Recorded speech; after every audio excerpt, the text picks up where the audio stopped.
நான் தலைப்பு பாருங்க, பிரசங்கம் பண்ணி தொலைய வேண்டிதான். சொல்லுங்க, பிரசங்கன்னா என்ன? நாங்கள் வேன் ஊழியம் இருந்தோம், நீங்கள் போங்கடான்னு என் ஊழியக்காரங்களை அனுப்பி வச்சுட்டேன். போய் கொஞ்ச நேரத்தில் வந்துட்டாங்க.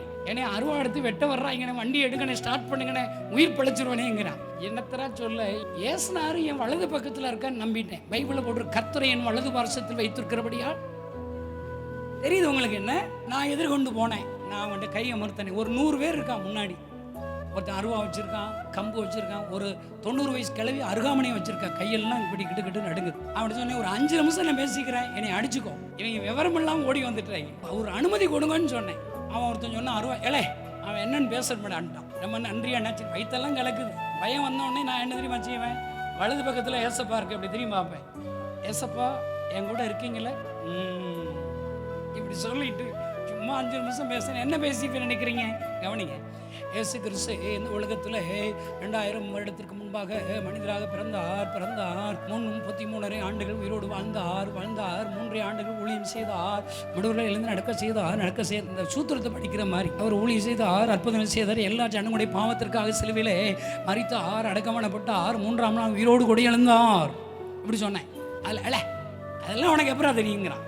அதான் நினச்சி நானும் எங்கள் ஊருக்கு வர்றவங்களை இப்படி தான் அருவாளை தூக்கி வெட்ட போனேன். ஆனால் என் ஹார்ட்டில் ஓட்டம் இருக்குது, நீங்கள் செத்து போயிருவேன்னு சொல்லிட்டாங்க. சாருது ஜா பிறந்த கிறிஸ்தவங்க ஜாமி கும்பிட்டு ஜாவன் ஜெபம் பண்ணேன். ஏசப்பா புது இருதயத்தை கொடுத்துட்டார். கை தட்டுங்களேன். உங்கள் ஊருக்கு நான் எதுக்கு தெரியுமா வந்திருக்கிறேன்? உங்களுக்கும் இங்கே இருக்கிறவங்களுக்குன்னா நிறைய பிரச்சனைகள் இருக்குது. ஒரு 3 தீர்க்க தரிசனத்தை சொன்னேன். தெருவில் தீர்க்க தரிசனம் பாருங்கள். உனக்கு எய்ட்ஸ் வியாதி இருக்குது, உன் உண்டாட்டி பிள்ளைகளை கூட எய்ட்ஸ் வியாதி இருக்க தெரியல, நீ டெய்லி இரவெல்லாம் ஜாவன் நினச்சி அழுதுகிட்டு இருக்க. அட அறிவு கட்டாலே நீ அருவாளத்துக்கு வெட்ட வந்திருக்க. நான் சொல்கிற ஏசுனாரை நீ கும்பிட்டேன்னா எனக்கு சுகம் கொடுத்தது போல உனக்கும் சுகம் கொடுப்பார். இப்படி 3 தீர்க்க தரிசனத்தை சொன்னங்க. எல்லாருக்கும் தீர்க்க சொன்னால் டைம் ஆயிரும். இப்போ நான் உங்களுக்கு ஜெபம் பண்ண போகிறேன். யார் யாருக்கு உங்களுக்கு பிரச்சனை இருக்குதோ, பிரச்சனை இருக்குங்கிறவன் கண்ணை மூடி ஜெபிக்கணும். எல்லாம் கை கூப்ப சொன்னேன். கை கூப்புங்க. எது கை கூப்ப சொன்னேன்னு சொல்லுங்க. அப்போ தான் அருவாளை கீழே போடுவான். அவன் பயமாக இருக்குல்லங்க, வெட்டி போட்டாங்கன்னா என்ன. அப்படி கை கூப்பி சொன்னேன். எல்லாம் கை கூப்பிட்டான். ஒரு நிம்மதியாச்சு. அடுத்து ஜெபம் சொல்லி கொடுத்தேன். என்ன ஜெபம் தெரியுமா? எல்லாம் சொல்லுங்க. ஏசப்பா என் பாவத்தெல்லாம் மன்னிச்சிருங்க, உங்களுடைய ரத்தத்தினாலே என்னை கழுவி பரிசுத்தப்படுத்துங்க, என் உள்ளத்துக்குள்ள வாங்க, உங்க பிள்ளையா மாத்துங்க, என்னை ஆசீர்வதிங்க, ஆமென். அப்படி ஜெபம் அப்படி நடத்திக்கிட்டு இருக்கேன். சும்மா ஜெபம் நடத்திக்கிட்டு இருக்கிறேன். திடீர்னு அலற சத்தம் கேட்குது.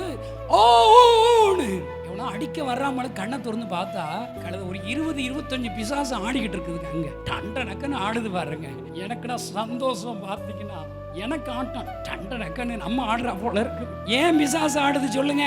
ஏசப்பா கூட்டத்துக்குள்ள வந்துட்டார்.